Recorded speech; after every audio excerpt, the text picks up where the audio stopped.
Well, good afternoon, everyone. Heath Pucel with Keep Your Finger in the Text. It's Thursday. It's time for another Keep Your Finger in the Text live report. I know it's an afternoon session versus a morning session, but this is because we have a special guest, good friend of mine and fellow evangelist, Joe Hinson. So I don't want to take up a whole lot of time from some of the updates on Keep Your Finger in the Text to get to the conversation with Joe, but I did want to point out a couple of different things. One thing that you're going to note is that to keep your finger in the text, taking reps. This Monday night, we are starting a new study session.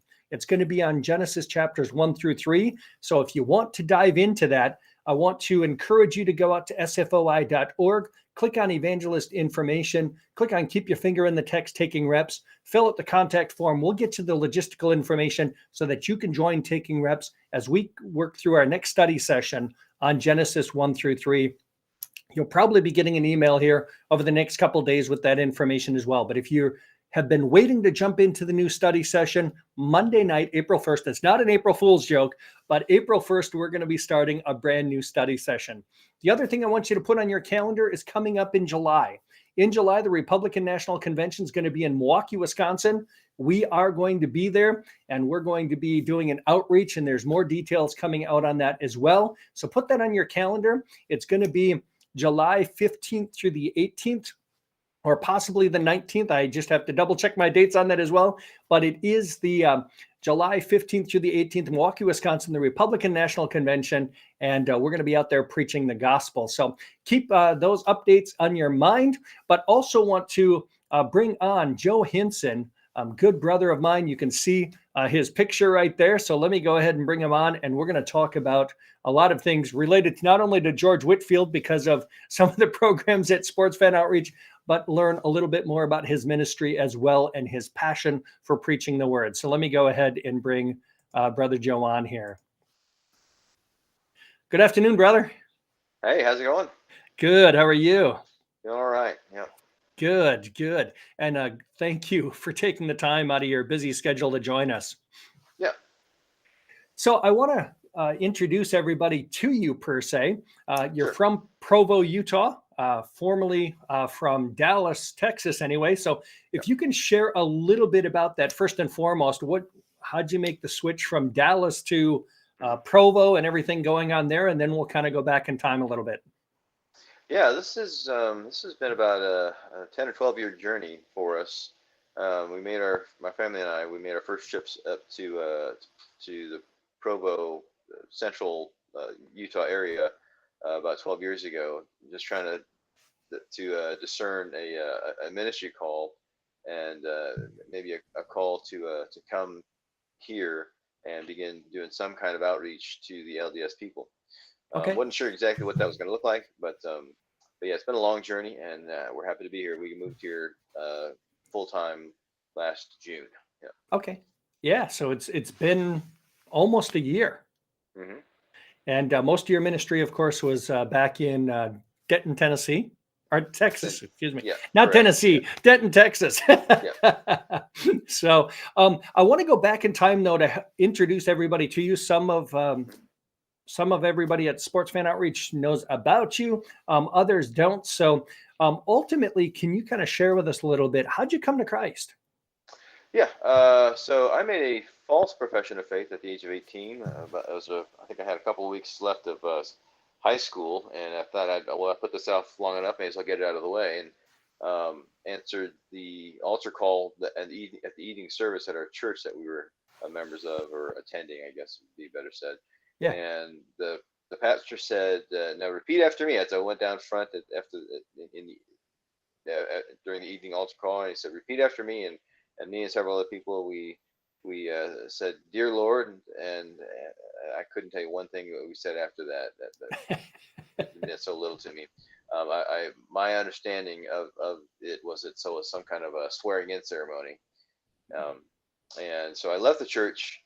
Every bit as lost as when I walked in, but now I had the well-meaning pastor telling me, "Now, don't let anyone take this away from you, because tonight you prayed the prayer. That's how you know. That's how Right. you're to remember these things." And so I went on about my business, finished, graduated high school, and went to 2-year college, 2-year school, which I actually started senior year, so I already had some credit, and so I finished it in about probably less than 18 months.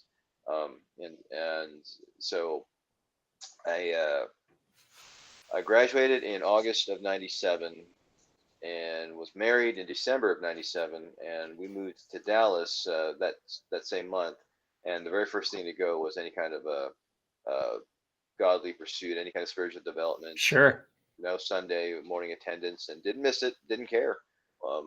We were living for ourselves, and had we were young and made good money for the age we were, and wasted the vast majority of it. Um, and so that was the first 5 years of our marriage, and then we decided after we found out we were pregnant with our first son. Uh, that was about 5 years. 5 years in, we decided, well, maybe we need to teach them right from wrong. So we started going back to church. Okay. Yeah, thinking that's where we got our moral compass, right? So we started going back there, and we attended pretty faithfully, every Sunday. And I kind of fell back into old habits of looking the part, of knowing what you're supposed to do, and when somebody asks you how you're doing, you're always supposed to say you're fine, Right. and never mind, I had this whole world of this whole life of secret sin that I just assumed everybody had. Right. And then I was driving home from work when I was about summer. I was about to turn 27, I think 26, 27, somewhere thereabouts. Driving home, or no, I was driving back to the office from lunch, and I was just flipping radio stations, and I happened to listen to this one land on this one radio station where there were these two gentlemen having a conversation about the gospel. And I said, well, this is interesting. What's going on here? And I started listening, and one guy was sharing the gospel with another guy, and the other guy, at some point in the conversation, he just volunteered, by the way, I think you should know this about me. I'm a homosexual. And the guy sharing the gospel, he wasn't phased at all. He didn't bat an eye. He didn't walk off or anything. He just kept going right straight ahead. Well, this is what I'm here to talk to you about anyway. Yeah. Yeah. And that hit my ear funny, because I grew up in fundamentalist circles, and you're supposed to not talk to those people. You just leave them alone. Those are the unclean. You just don't worry about them. Sure. And here this guy was just trying to reach them with all his heart, and share the gospel with them. And so I started listening to the show regularly, and I found that there was a podcast, so I started listening to it every day while I was working. And the show ended up being it was when Way of the Master radio still had a radio Sure. arm that was run by Todd Friel. Okay. And so Todd Friel would have on snippets of guys like John Piper and John MacArthur and guys like that, really strong, solid biblical preaching. R.C. Sproul on occasion, and I started listening to that. And then on occasion he would also he had like this line that you can call in and leave a brief testimony about how they came to faith. And Sure. I started listening to the people sharing their testimonies, and they would get to the part about, and then I finally understood the cross, or I finally understood why Jesus came, and most of them couldn't even hardly get through it. And Right. I started comparing that to my own experience, and that just wasn't the case. There was not any newness of life in me. I was completely living for myself, and all that kind of came to a head in my cubicle one afternoon when I was considering, well, if I don't have if I'm not living a new life, growing in holiness and growing in affection towards Christ, if I don't have that, then that means I don't have a testimony. If I don't have a testimony, that means I'm not saved, and that means I deserve hell, and God would be right to send me there, and I had no defense. I couldn't make some kind of excuse to get out from under it. I knew I was guilty. And it was in that moment where all of my sin in my mind, I was thinking these things, it just started swirling around me. Sure. And it was me just being given over to these things. And it was these were things that I would go to for comfort when things were tough, or all these things that I was I would find some kind of a temporary a temporary fleeting joy in, Sure. and in that moment I was ashamed of it all, Okay. and and and I knew I was guilty, and that's in the midst of all that. That's when so it was like in my thinking, the cross just slammed into the middle of all of that, and I Sure. just understood. Just that's why Jesus came. Jesus came to save sinners. I'm a sinner. He came to save me. I need to believe in him. I need to call on his name, and everything just kind of just fell into place. I just got it, and I haven't been the same since. So Right. yeah, Wow. yeah, So all on the basis per se of radio shows. yeah. Well, on the basis of the evangelistic efforts of an open air preacher, if I have to Right. be really direct. So Right. yeah, Yeah. yeah. Well, how cool is that?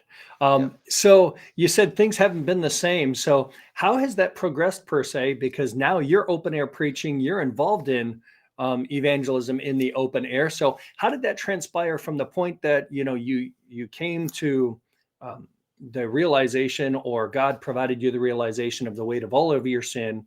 How did that kind of transition into your evangelism and open air preaching? Well, initially, very early on, I was very zealous, and I wanted to get out and share Jesus and talk to people about him. And so I started carrying tracts, and here on occasion, I would go and try to do one-on-ones with people, because I never imagined that I could stand up on a block and just preach boldly in the open air. And yet I found myself more and more terrified at the prospect of just trying to talk to people one on one. But Sure. I would kind of force myself to do it. And then a few years into that, a friend of mine named Ed Romine, who's actually one of my pastors now, Ed Romine, he calls me up, and if you know Ed, he's got a certain way about him, and he's like, hey Joe, we're going to be on the Denton Square doing some preaching and some evangelism. When can you be there? And he didn't leave you out, and he hardly ever does. He just assumes you're coming with me, and we're going to do this right now, right? And so I said, well, Ed, I guess I can be there in about 10 minutes, and I went, and the first night I just kind of watched and observed and passed out tracts and listened to the preaching. And the very next week they were out again, and so I said, hey guys, can I give it a go? And I kind of cobbled together what I thought was about 15 minutes worth of notes. And I got up on the block, and they put the mic on me, and I was like, here we go. And I proceeded to vomit out all 15 minutes in about 3.5, and just threw it all out there.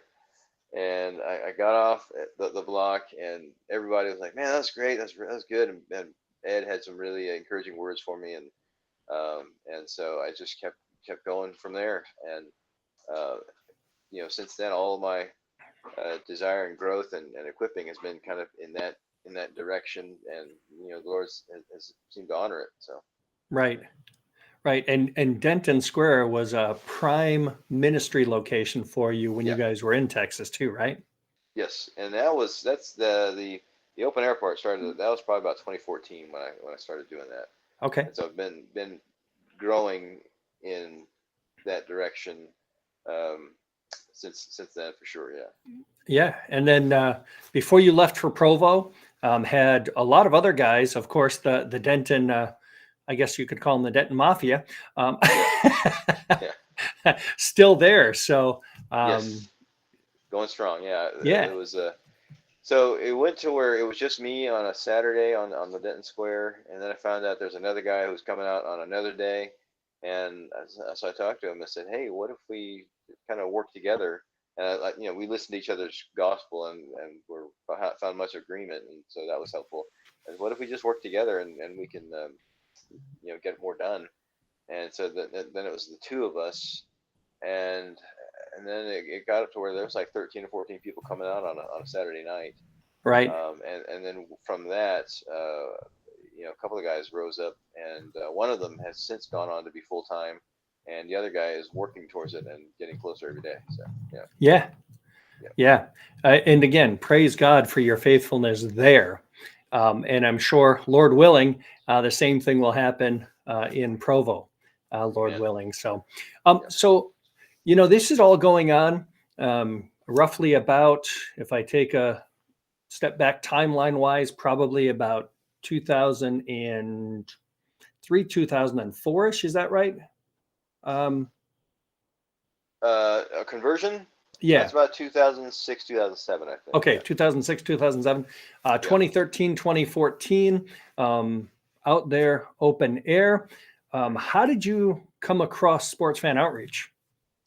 So yeah, so one of our early on when I had just started going out with Ed and his buddy, his best friend Taylor, they I heard one of the things we do is that we'd go out for a late dinner or something like that, and I heard them talking about, oh, we got to get ready for the Super Bowl, we got to get the team in, or I gotta start working on my training material or something like that.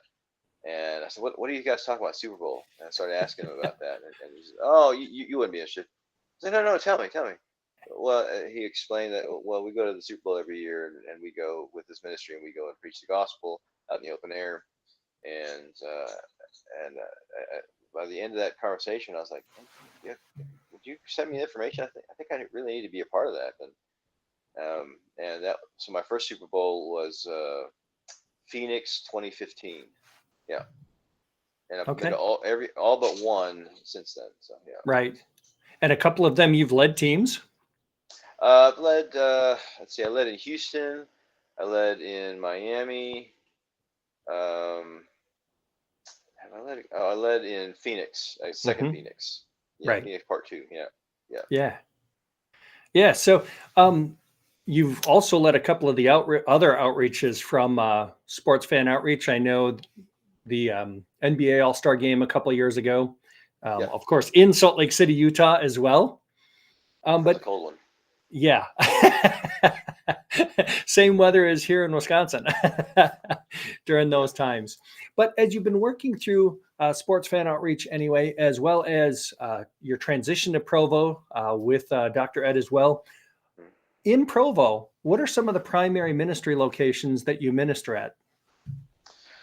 Yeah, in Provo, we go to the public streets of BYU. BYU is a private campus, and Hmm. so they would very easily and be within their rights to call the police on us and have us removed for trespassing.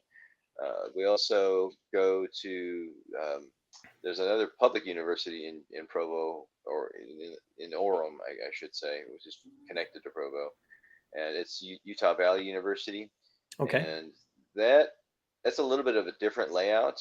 All of their common areas are internal; they're inside, Mm, and so we can go and kind of stay under the radar and try to do one-on-ones, but we can't do any preaching in that kind of a setting. We're actually been working towards trying to set up a table okay. in the common area, because the LDS has a table that they set up pretty frequently, Sure. and they had to go through whatever procedures and bureaucracy to get it done. And so we're trying to just go through the same channels, but it's been a process. It might end up turning into a next fall kind of a thing before we get in there. Okay. I also go up to Salt Lake City at least once a week, to the University of Utah, and that's just a large standard university, public university, and I'll go on there and I'll preach regularly. There's also a number of festivals as the weather warms up, that our church is a part of, and I try to go and work at those events. In fact, coming this coming Saturday, weather permitting, uh, um, there's going to be the a holiday in India. It's Okay. called and we would recognize it as the Color Fest, but I think it's the Holly Fest or something like that. Yep. If I'm trying to be culturally sensitive there. Sure. And it's basically they do all these chalk dust colors all over the place, and throw them all over. Like, a lot of people wear a white t-shirt and just throw colors all over, color chalk all over. And if the weather's nice, it brings out hundreds of thousands of people. And so Okay. it's going to be a good opportunity to go there and preach and try to talk to people about the gospel. And so Sure. there's lots of events like that all throughout the warm months. And there's, a few weeks in June and February where it's just, you just got to kind of lock it up for a bit, because nobody's going to stop and listen to you, even if it was bearable to go out and preach. So Sure. yeah, Sure. A little bit of wisdom there, yeah, as you're ministering as well. But as I'm hearing all of this, the one thing that comes into mind is, okay, so you move from Denton to Provo, to minister the gospel to the Mormons at least primarily LDS, in Provo, Utah. How did this desire? And I know the answer is God's calling, right? yeah. But ultimately, what prompted you to go full time, as vocational open air preacher? So, um, going back again, this is around 2009, 2010. My wife and I were trying to discern some kind of a full-time ministry call for me, Hmm.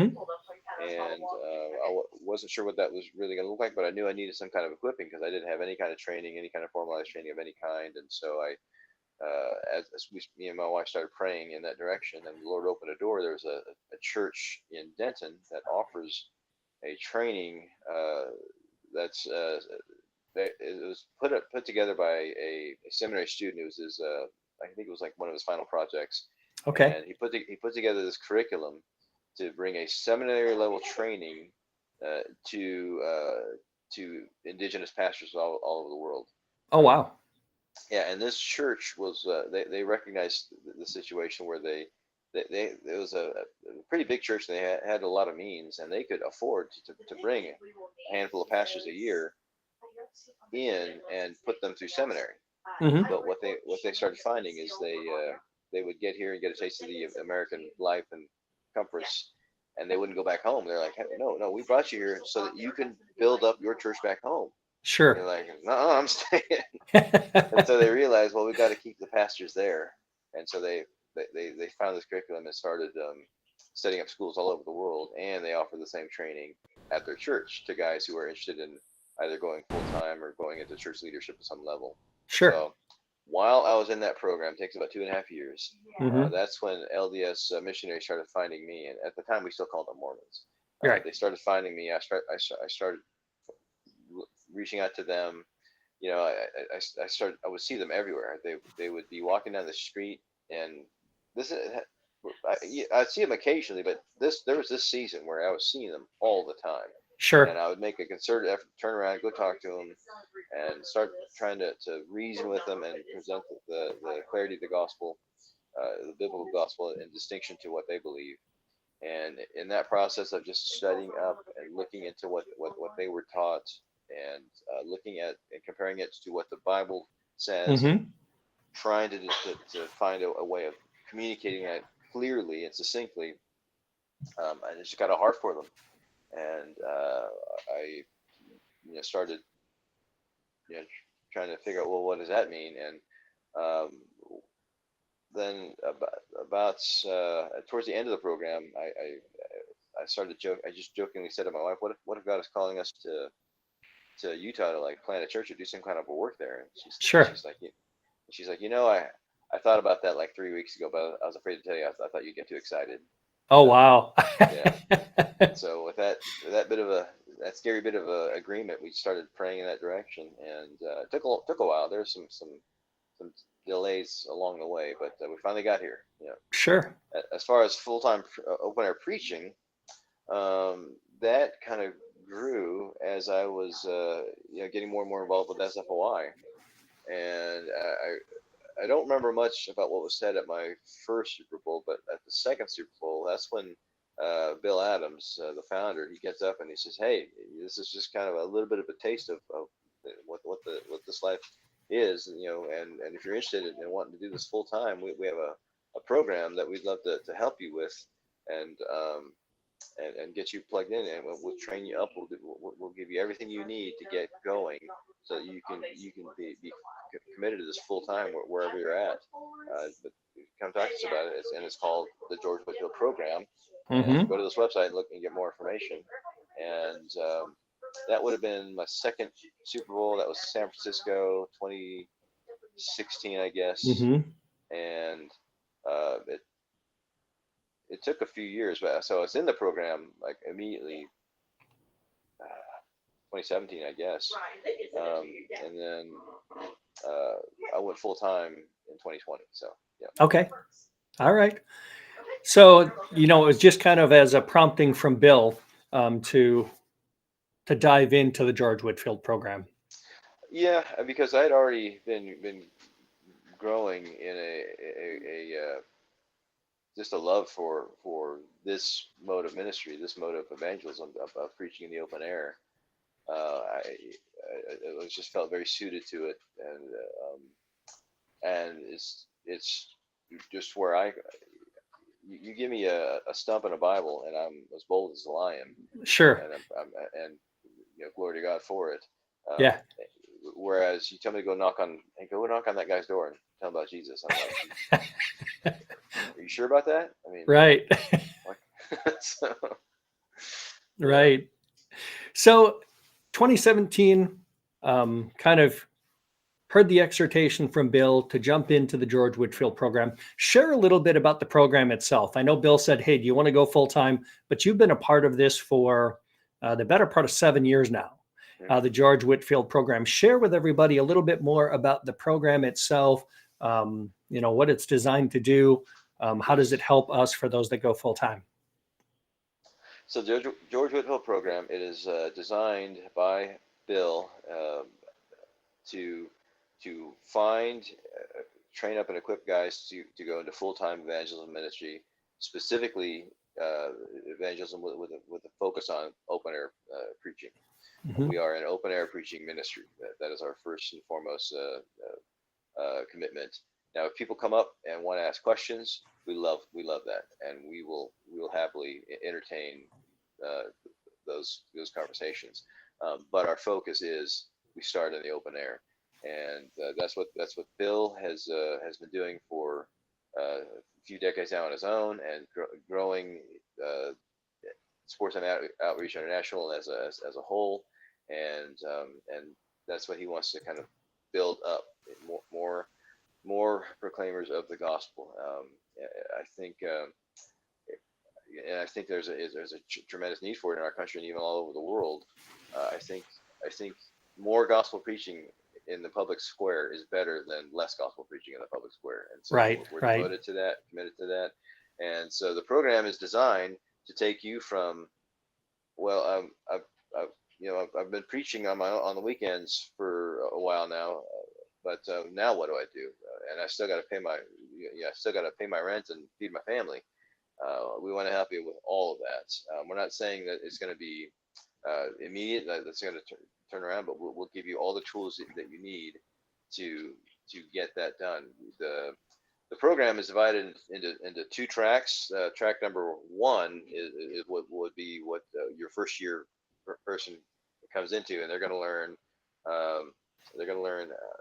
how to raise supports, how strategies for doing that. You're going to get a little bit of exposure to what this life is, the life of an evangelist, what to expect. You're going to get a little bit of how this fits into God's global mission, and then you're going to be set up so that when you get home that following week, you'll hit the ground running, trying to set up meetings so that you can start to raise your full-time support. Right. And then there's other weekly follow-up that will always be there to help encourage you and build you up and keep you pursuing down the path. And then there's track two, which I've been going to for several years now. And as I said, we're committed to being preachers of the Word of God. Yep. And we want to do that well, with excellence and with skill. And so everyone after that is required to continue to be a part of the summer training to grow and enhance your preaching skills and abilities. And so that's what we do in that. It's a program now that we've kind of internally built up, thanks to much of your labor, with all of your Right. labors really. Right. So that now we're kind of raising up our own guys, and I'm really excited about that. Yeah. So that we can kind of have our own brand out there, and it's every week, every year I go, I always learn something different. I always get a little sharper on this or that. Maybe there's parts of the Bible that I love to read, but I haven't thought, well, let's get to some of these minor prophets and see how they preach in the open airs and things like that. Yeah. So it's always expanding your ability to wield the sword of the Word of God. So Good. really good. Good. Yeah, I know you kind of blended some of the intensive or the annual summer fellowship conference, which is coming up June 17th through the 21st. And I know you talked about you've been in track 2 for a couple of years now. Talk a little bit more about your experience. Why should someone come to the summer annual fellowship conference? Talk a little bit about track 2 from an experience standpoint, but what can they expect during this week? I mean, what's all involved? Yeah, so it's if you're in track 1 or both tracks, you're going to get. We start out early in the morning, and we start out praying an hour in the morning, starting at usually around 7 a.m. and then a short breakfast, and then we get right to the training, and that training involves. So we get right to the training, and the training. Hold on, sorry.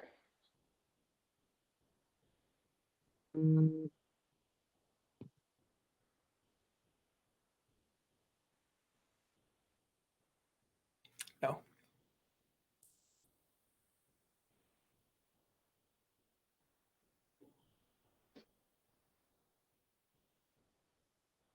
Okay. Can you There hear we me go. now? Okay. Yeah, Yeah. you're Whenever I back. get a phone call, my Bluetooth goes nuts. So, Sure. so we training during the day, and then we get a lunch break, and then there's another hour of prayer, and then more training throughout the afternoon. And so it sounds like it's a lot, but it's a short period of time. It's basically 4.5 days. It's and if you have a passion for this, then none of it is going to be boring to you. You're going to drink it all up. And if you have a zeal and just a firm inner calling, like I can't do anything else, like woe to me if I don't preach the gospel, Right. then this is going to be a tremendous affirming feast of encouragement for you. So I really encourage you to be a part of it. Track 2, again, we're in focused on getting better as preachers, and this I can testify has been a tremendous help as we go back home and start to apply these, start to develop more and more of our own sermons. The tools and resources that we get, they are invaluable to be able to do that, to be able to do that in an efficient manner.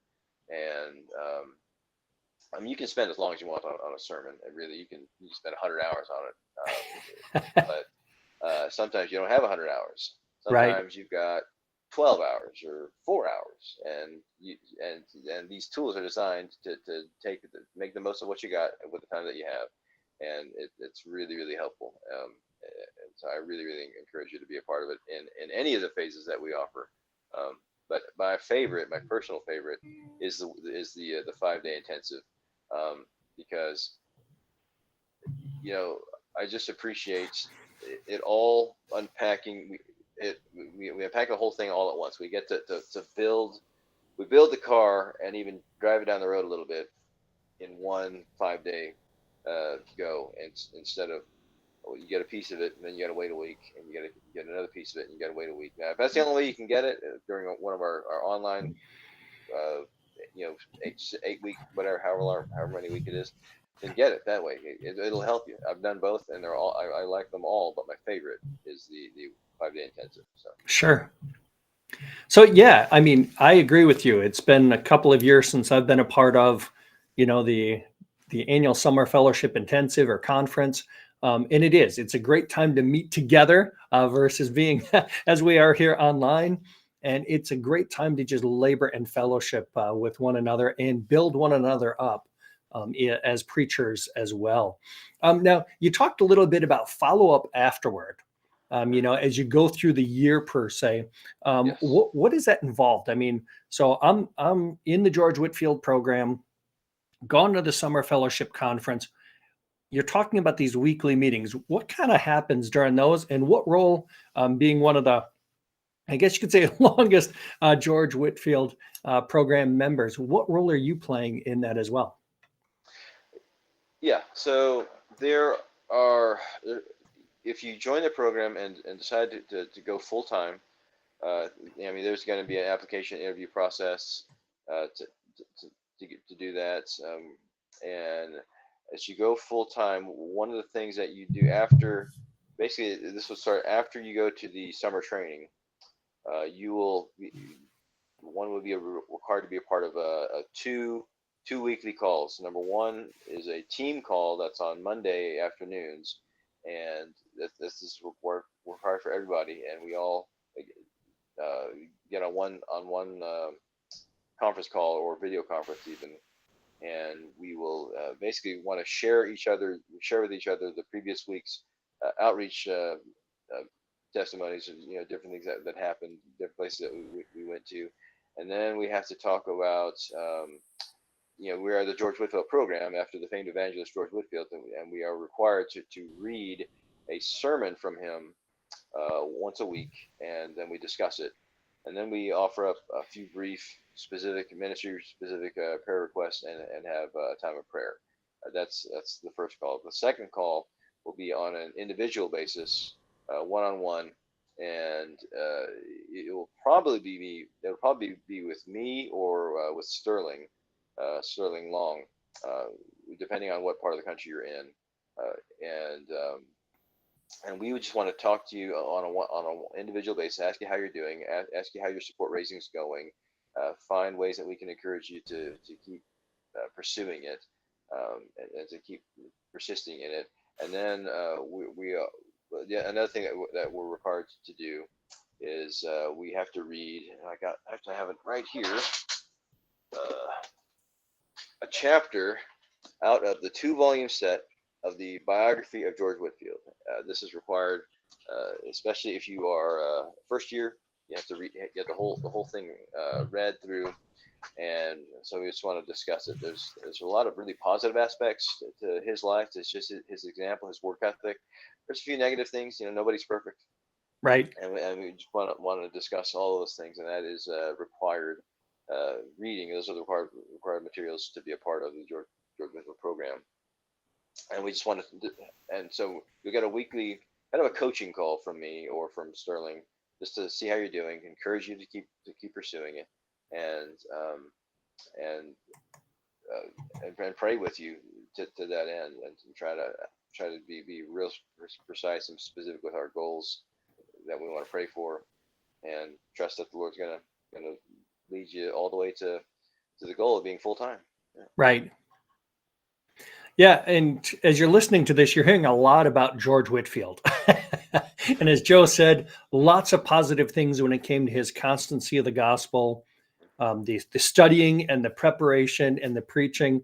I know sometimes they've said he basically preached expositionally off of Matthew Henry's commentary, possibly not necessarily expository preaching, but he would expound on Matthew Henry's commentary. Mhm.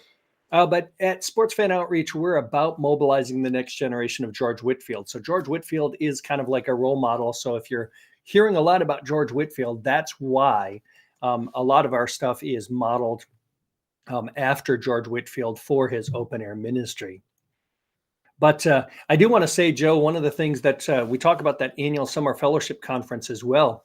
When we talk about building one another up, I know both Joe and Sterling, who's not here, have been instrumental in helping the annual summer fellowship conference track to go forward.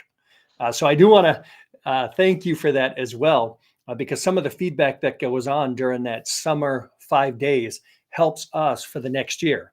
as we progress as open air preachers. So some of this focus has actually come from Joe and Sterling as we press forward as in our work as open air preachers. So um, one of the things I want to talk about as well, you talk about the different phases, the different tracks that an open air preacher can be involved in. And this year we launched a new one.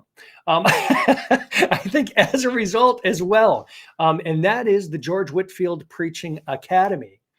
So share with me as you're part of this launch, what are you expecting? What are you seeing come out of it so far? I'm going to put up the flyer here as well to help us along, but share with us this whole aspect of the George Whitefield Preaching Academy, if you would.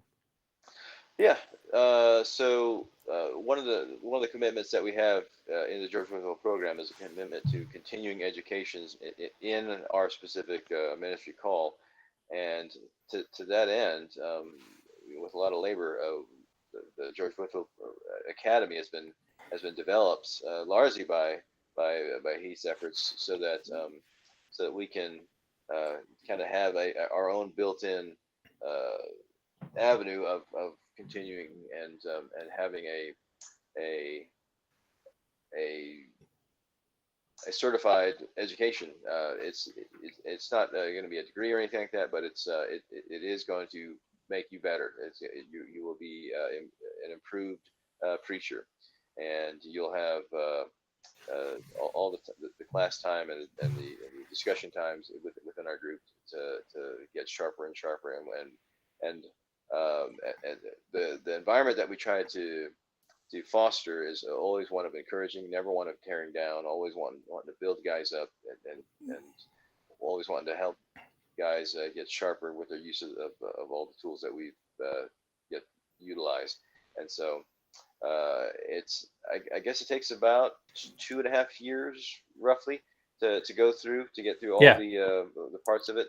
And I think it could take longer, but if you go to the summer seminar, you'll shorten some of that time. That's right. There's a hint. There's a key. If you can, because we take the multi-week and we condense it all down to 5 days, and it's a lot, but it's all there. I don't think you leave anything out. Right. So it's all going to be well rounded. So yeah, if you want the shortest track, come with us to track 2 in the summer. But it's and I highly recommend. So yeah. And ultimately with that, because of one of the focuses of that last workshop of 2025 anyway, is going to be our highlight this year for the George Whitefield Program Annual Summer Fellowship Conference. So yeah, you'll be able to almost cut off a semester, I guess you could say, of the Preaching Academy there as well. But the one thing I think you might have heard from Joe as well is just this ongoing push to train each other up to be better at open air preachers, not only just in the preaching aspect, but in our life, in our transition to vocational ministry, our life as a preacher, looking back at the history and the theory of preaching. So kind of well-rounding you as to building you as a preacher. Very similar, I think, to Joe, the program you were in Denton. Yeah, that was a little more broad and a little more specific to church ministry. Right. But yeah, this one is specifically targeted for the one who wants to excel in open air preaching. Yes. Right. Yeah. So this is the first, I guess you could say, the first time that you've been a leader in the small group in our Tuesday night, because we've been in 2 Timothy. We had our first small group last Tuesday here.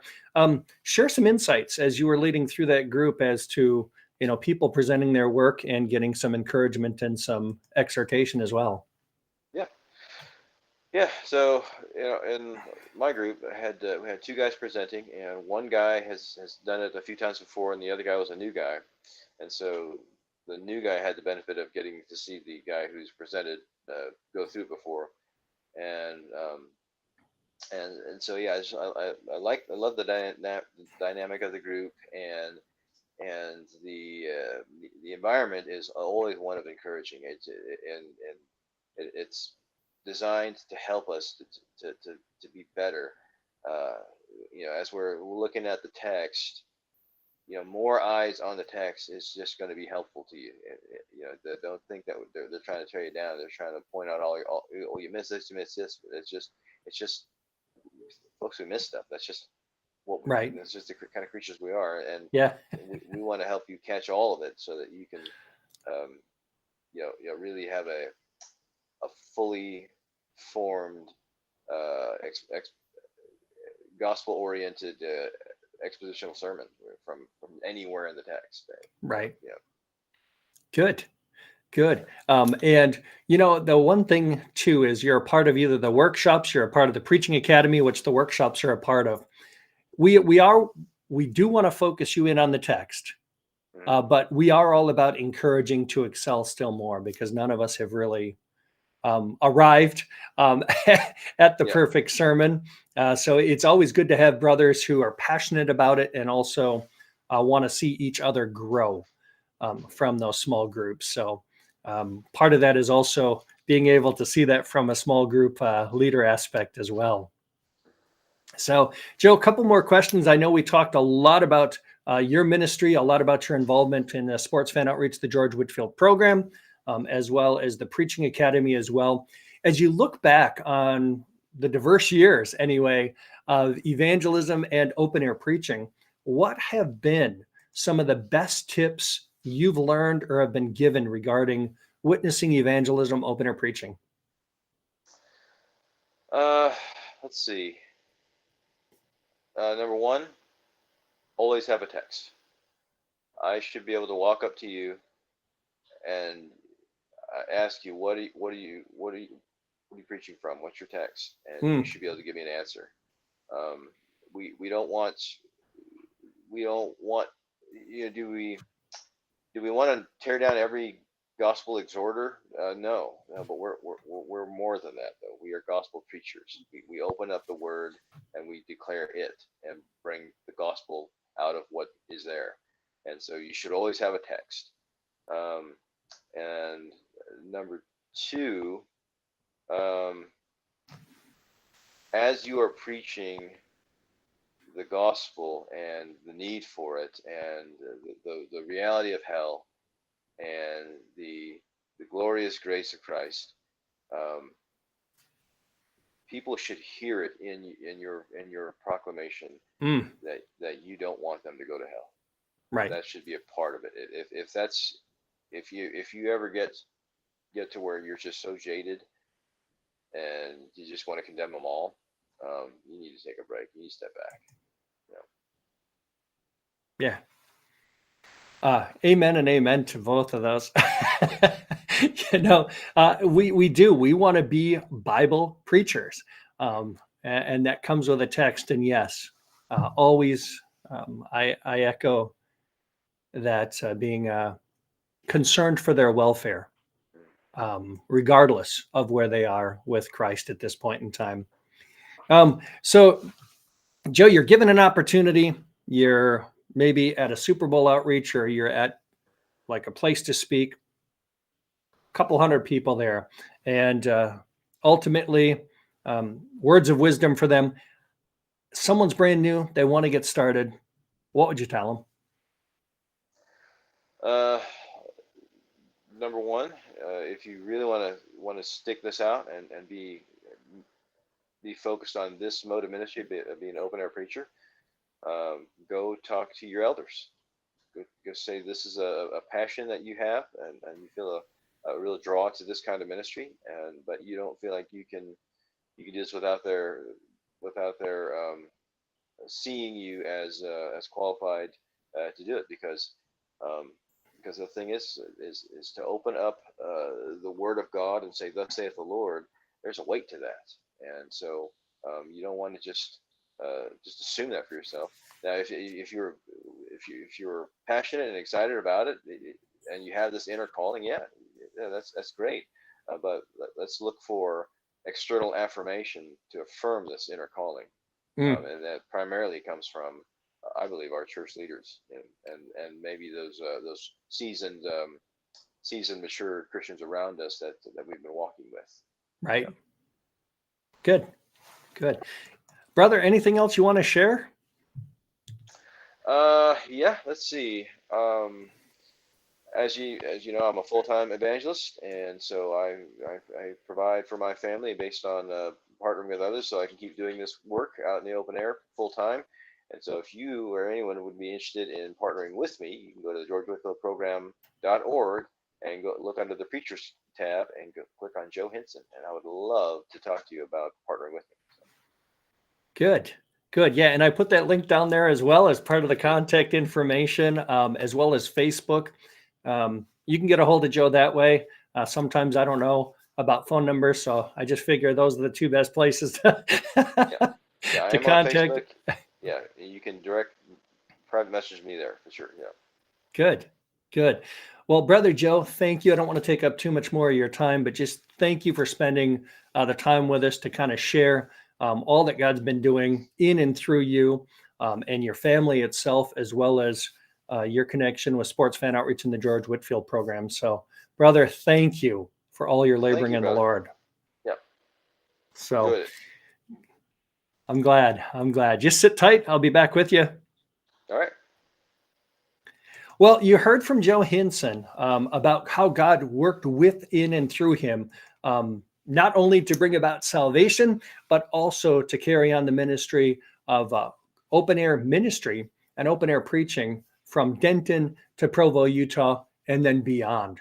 And hopefully you've picked up some things. You've got some encouragement about what God is doing in your life as well as the various means that you can get plugged in as an open air preacher to further your open air gospel preaching, preparing and mobilizing the next generation of George Whitfields, Lord willing, through faithful expository preaching. We have the George Whitfield program, sports fan outreach events, keep your finger in the text workshops, the George Whitfield Preaching Academy, the George Whitfield Program Annual Summer Fellowship Conference. We are here, and hopefully you've heard that from Joe as well as one of the coaches in the George Whitfield program. We are here to support and equip you as an open air preacher to make progress in your work. And hopefully you've captured that. So get a hold of Joe, get a hold of myself as well, heathpucel@gmail.com or 920-322-5089. Let me go ahead and put that number up there to contact as well. But we'd love to be able to talk to you about supporting you as an open air preacher, meaning what can we do to support from a support raising perspective, but also from a building up perspective, a training perspective, as we seek to equip from within, training and building one another up. I think that's one of the things in 2 Timothy that Paul is telling Timothy as well, that he should fan into practice and also be willing to train up others in the work as well. And that's what we're designing to do. So again, reach out to Joe Hinson, reach out to myself as well. Love to be able to talk with you, equip you as an open air preacher, to open air preachers, to excel in the work, be prepared and mobilized as the next generation of George Whitfields. Again, thank you to Joe Hinson. Thank you guys for tuning in. We'll be back next week, Lord willing. And until next time, keep your finger in the text. Whether we do see you at a workshop, whether we do see you at Taking Reps, the new study session coming up here on Monday night, whether we do see you in the Preaching Academy, the George Whitfield Program Annual Summer Fellowship Conference, SFOI event, or a local event. But whatever you're doing, let's keep our finger in the text and let's keep preaching for the glory of Christ.